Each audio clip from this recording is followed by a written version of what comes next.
নওগাঁর নিয়ামতপুরে নতুন বিনোদন সাথী পার্কের ভিত্তিপ্রস্তর স্থাপন। শাহজাহান সাজুর তথ্যচিত্রে বিস্তারিত।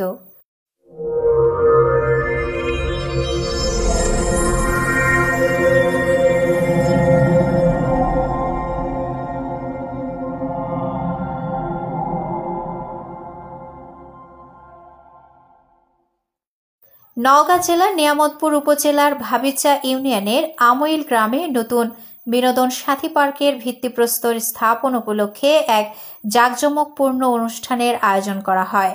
নিয়ামতপুর উপজেলায় প্রথম নতুন বিনোদনের জন্য সাথী পার্কের ভিত্তিপ্রস্তর স্থাপনে উৎসবের আমেজ পুরো উপজেলায় ছড়িয়ে পড়েছে।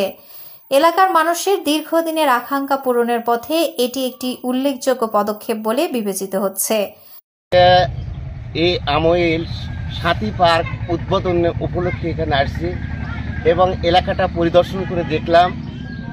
তাতে দেখা গেল এখানে একটা পার্ক গড়ে উঠলে এই পার্কের মাধ্যমে একটা পর্যটন এলাকা এই নওগাঁ জেলার মধ্যে সুন্দর একটা পর্যটন এলাকা হবে এবং এই পর্যটন এলাকা হলে এলাকার অনেক লোকের কর্মসংস্থান হবে, এখানে দোকানপাট হবে, অনেক বেকারত্ব দূর হবে এবং দেখার সৌন্দর্য বাড়বে, প্লাস আমাদের নওগাঁ জেলার তথা নিয়ামতপুর ভাবিচা ইউনিয়নের একটা সুনাম গড়ে উঠবে, এটা আমি বিশ্বাস করি।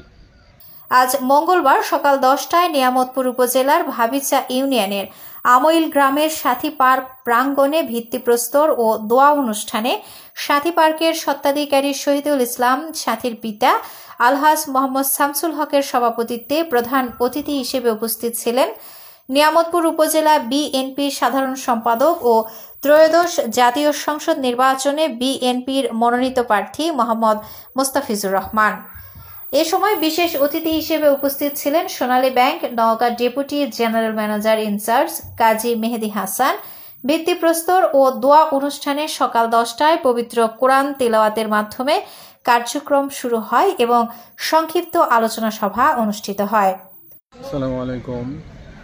সম্মানিত এলাকাবাসী, যেখান থেকে দেখতেছেন, আমাদের নিয়ামতপুর থানার ঐতিহ্যবাহী একটা এলাকা আমইল, এখানে যে একটা চিত্ত বিনোদনের জন্য একটা পার্ক তৈরি করা হচ্ছে, এতে আমার মনে হয় যে মানুষের যে একটা চিত্ত বিনোদনের যে চাহিদা এটা মিটবে এবং যুব সমাজ এখান থেকে মাদকাসক্ত থেকে আশা করা যায় ফেরত আসবে।